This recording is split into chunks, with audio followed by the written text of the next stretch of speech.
How to share someone's story on Instagram to my story. Hey everyone, welcome back to the channel. In this video we're going to learn how we can share someone's story on Instagram to your story, so make sure to watch the video till the end.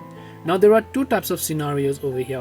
One is if you are mentioned in the story, the other is if you are not mentioned in the story. So basically, if you are mentioned in the story, you'll most likely get a pop-up right under it where you should be able to see this person added to your story, and you can directly tap on that button and then reshare the story to your own story. But then let's say you are not mentioned in the story and then you would still like to re-upload their story. The only way you can do so is by simply going ahead and then taking a screenshot if it is a picture and recording the video or downloading it if it's a video story. And once you select that particular story, you can simply pinch into zoom in a little bit, and then you can simply choose to mention that person whom stories that you shared.